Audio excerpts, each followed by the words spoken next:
মেহেকের জন্যই পদ্মকে জড়িয়ে ধরল কৃপান। সম্পূর্ণ জানতে দেখতে থাকো। গল্পের শুরুতেই দেখা যায় স্টেফনিদা ফোন করে গীতাকে সব কথা জানিয়ে দেয় আর বলে এই সব কিছুর পেছনে রয়েছে গিনি মুখার্জি। ও খুব করে চাইছে আমাদের বস্তিটা এইভাবে উচ্ছেদ করতে। গীতা বলে তুমি এতটা শিওর কি করে, তোমার কাছে কি কোনো প্রমাণ আছে? তখনই স্টেফনিদা বলে হ্যাঁ, ওকে আজকাল ধীমান সেনের বাড়িতে যাতায়াত করতে দেখা যাচ্ছে, সেই জন্যই তো কথাটা বললাম। গীতা বলে ঠিক আছে, তুমি ফোন রাখো। ওই বস্তি আমি কিছুতেই উচ্ছেদ করতে দেব না, তার জন্য আমাকে যা যা করতে হয় আমি সবটাই করব। এই বলেই ফোন কেটে দেয় গীতা। অগ্নিজিৎ মুখার্জি বলে কি হয়েছে? গীতা বলে 2 2 4 করলে যেটা দেখা যায়। গীতা বুঝতে পেরে যায় যে গিনি মুখার্জি এই কাজটা করেছে। এরপরে গীতা বলে আমি এক্ষুনি আসছি বাবা। কিন্তু অগ্নিজিৎ মুখার্জি জিজ্ঞেস করে তুমি যাচ্ছটা কোথায়? গীতা বলে অনেক হিসাব বাকি আছে, যেগুলো ঠিকঠাকভাবে মেটাতে না পারলে অনেক বড় অসুবিধা হয়ে যাবে। দিদি এই কাজটা করেছে তো, ওর অবস্থা আমি খারাপ করে তবেই ছাড়ব। এর মধ্যেই অঙ্কিত ফোন করেছে আর কথা বলতে থাকে মেহেকের সাথে। বলে তুমি আমার থেকে এত দূরে রয়েছো, আমার কি করে ভালো লাগবে বলো তো? মেহেক তখন বলে কি করব বলো, এছাড়া আর কি কোনো উপায় আছে? আমাকে এখানে থাকতে হবে আর জাস্ট কয়েকটা দিন। অঙ্কিত বলে এই কয়েকটা দিনও যেন আমার জীবন থেকে কাটতে চাইছে না, যত তাড়াতাড়ি সম্ভব তুমি আমার কাছে চলে এসো। অঙ্কিতের সাথে কথা বলতে বলতে কৃপান ডাক দেয় মেহেককে। এরপরেই মেহেক বলে ব্যাস, আবার কৃপু চলে আসছে, উফ বিরক্তিকর। বলতে বলতে কৃপান চলে এসেছে আর তখনও ফোন কাটতে পারেনি মেহেক। এরপরে অঙ্কিতের সাথে অন্যভাবে কথা বলতে থাকে। তখনই কৃপান বলে এই দেখো আমি নিজে তোমার জন্য বিরিয়ানি বানিয়ে এনেছি, এবার খেয়ে বলো তো কেমন হয়েছে। তখনই মেহেক বলে সে তো আমি খাবই, আগে বলো যে রান্না করতে কেমন লাগলো। মেহেকের কথা শুনে কৃপান বলে ভালোই লাগলো। এরপর মেহেককে খাইয়ে দেয় কৃপান আর বলে মেহেক কি দারুণ বানিয়েছো তুমি বিরিয়ানিটা, আমার কিন্তু দারুণ পছন্দ হয়েছে। কৃপান বলে তাই, তাহলে একটা হাগ হয়ে যাক, এটুকু তো করতেই পারো তুমি আমার জন্য তাই না? এর মধ্যেই ফেসে গেছে মেহেক আর বলে সর্বনাশ, এবার কি করব? মেহেক তখন একটা বুদ্ধি বার করে আর বলে আমি তোমাকে এই কাপড় দিয়ে চোখটা বেঁধে দেবো, তারপর যদি তুমি আমায় খুঁজে নিতে পারো দেন আমরা হাগ করব, কেমন? তখনই কৃপান বলে আচ্ছা ঠিক আছে আমি রাজি। মনে মনে মেহেক ভাবে ব্যাস রাজি হয়ে গেল, নাও এবার একটা বড় সড়ো আবার রিস্ক নিতে হবে। এরপরেই কৃপানের চোখটা ভালো করে বেঁধে দেয় মেহেক আর বলে নাও এবার আমাকে খোঁজো। তখনই তাড়াতাড়ি করে মেহেক ফোন করেছে গীতাকে আর বলে গীতা বৌদি আমি আবার ফেসে গেছি। তখনই গীতা বলে কিভাবে ফাঁসলে?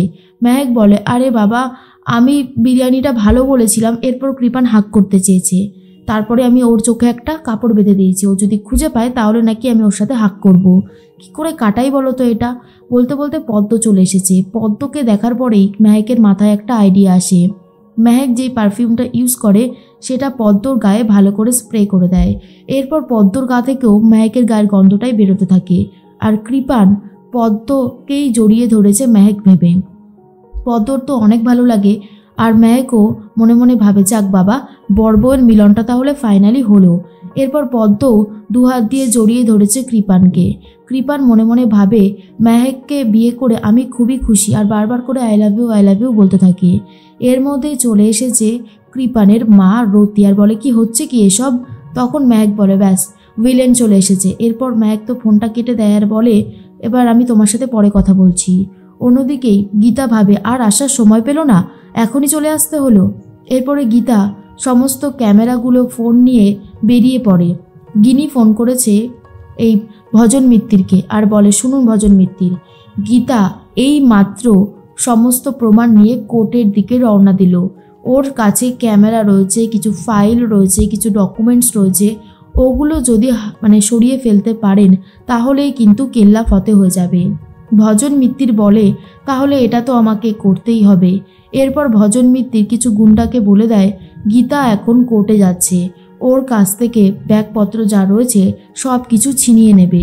গুন্ডাগুলো বলে ঠিক আছে স্যার, আপনি যেমনটা বলছেন তেমনটাই হবে। গিনি তখন বলে তোর খুব শখ তাই না, তুই অনেক কিছু করবি, তোকে যে আমি কি করব গীতা তুই নিজেও জানিস না, এবারে বুঝতে পারবি তোর কীরকম উচিত শিক্ষা হয়। এর মধ্যেই ভজন মিত্তির বলে কি হচ্ছিল কি? হ্যাঁ এখানে কৃপান এরপর চোখটা খুলে দেখে পদ্মকে জড়িয়ে ধরেছিল। এটা দেখার পরে কৃপান বলে, তুমি এখানে কি করছো? মেহেক বলে, কেন, ওর হাত ধরতে পারো আর ওকে জড়িয়ে ধরলেই দোষ? এটা শোনার পরে কৃপান একটু রেগে যায় আর বলে, মেহেক, এটা কিন্তু তুমি ঠিক করোনি, এটা কিন্তু একদমই ঠিক হলো না। এরপরে মেহেক ঘর থেকে বেরিয়ে যেতেই রতি বলে, এই মেয়েটা এখানে কি করছে? আমি তো সেটাই বুঝতে পারছি না।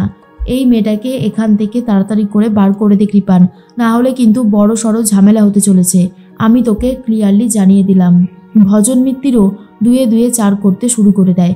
এদিকে গীতা যখন কোর্ট চত্বরে পৌঁছে গেছে তখনই কিছু গুন্ডা গীতাকে স্কুটি থেকে নামতে পর্যন্ত দেয় না, তার আগেই ব্যাগ নিয়ে দৌড়তে শুরু করে দেয়।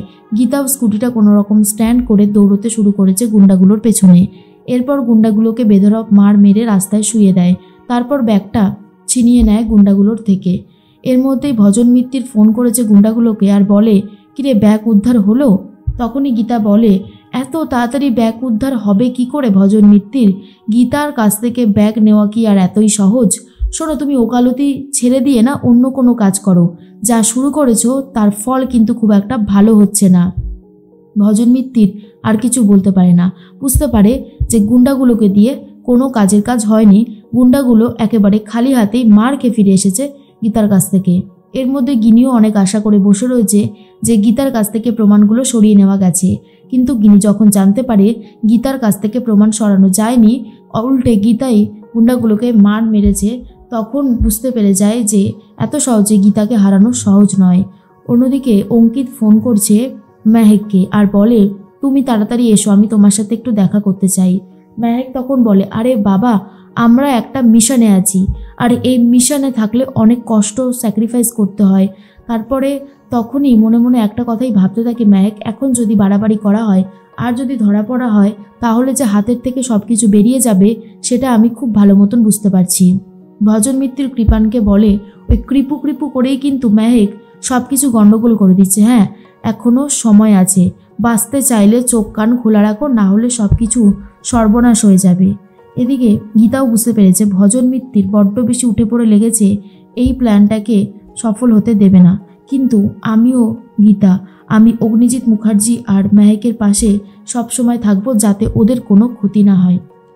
তখন কৃপান ভাবে, মেহেকের কাছ থেকে অনেক কিছু জানার আছে, যত তাড়াতাড়ি সম্ভব আমি মেহেকের সাথে কথা বলতে চাই। এদিকে অঙ্কিত মেহেককে খুব জোর করতে থাকে একবার দেখা করবে বলে। অঙ্কিত বলে, তুমি যদি না আসো মেহেক, তাহলে কিন্তু আমি পাইপ বেয়ে আবারও ওপরে চলে যাব। সেটা কি ভালো হবে বলো? এরপর মেহেক ভাবে, একবার যদি অঙ্কিত পাইপ বেয়ে ওপরে চলে আসে, আবার যদি কেস খেয়ে যাই, তাহলে সেটা খুব একটা ভালো হবে না। তার থেকে বাইরে গিয়ে দেখা করাটাই বেটার কিছু হবে। মেহেক এটাই ভাবছিল।